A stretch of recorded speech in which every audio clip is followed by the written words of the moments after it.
Hello mga farmers, galing ako sa gubat at nakita ko to. Familiar ba kayo dito sa mga dala kong ito mga ka-farmers? Ayan, napakadami. Tsaka meron pa ako ditong ayan yung tinatawag na kurumbot. Pero sa English ay wild passion fruits. Ayan mga ka-farmers, ito yung hinog. At nung mga bata pa kami mga ka-farmers, ay ito'y madalas naming kainin at kunin sa gubat. Kinakain talaga namin to mga ka-farmers at ako ngayon inapadaan sa gubat. Kinuha ko ito upang ipakita sa inyo mga ka-farmers. Ayan, nakakain daw ito. Tikman natin mga ka-farmers. Ito'y tumutubo lang sa mga gubatan mga ka-farmers. Bibiyakin natin. Ayan mga ka-farmers, ito yung laman niya. Kainin natin.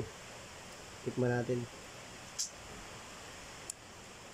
Medyo matamis-tamis siya pero nandun pa din sa pag kinagat mo yung buto, nandun pa din yung asim. Medyo masim-asim mga ka-farmers. Masarap. Pag kinagat mo yung buto, malutong. Naglalagutukan. Sinong nakakaalam dito sa inyo ng mga ka-farmers nung prutas na ito? Ayan, napakadami.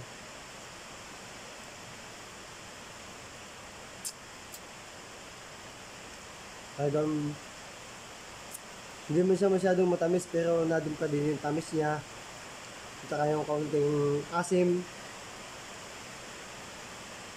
Ayan o. Alam mo nyo, nung bata pa ako, paborito ko itong kainin mga ka-farmers.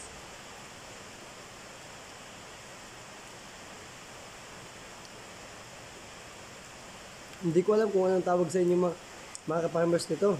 Kung sa lugar ninyo. Pero ang alam ko talaga dito, sa Tagalog ay ang tawag nila dito ay kurumbot. At sa English ay passion fruits, wild passion fruits. Masarap siya. At kung makakita ka nito sa gubat, kung gusto niya kainin, nakakain siya mga ka-farmers. Ayan, have a nice day. I hope you enjoyed this video.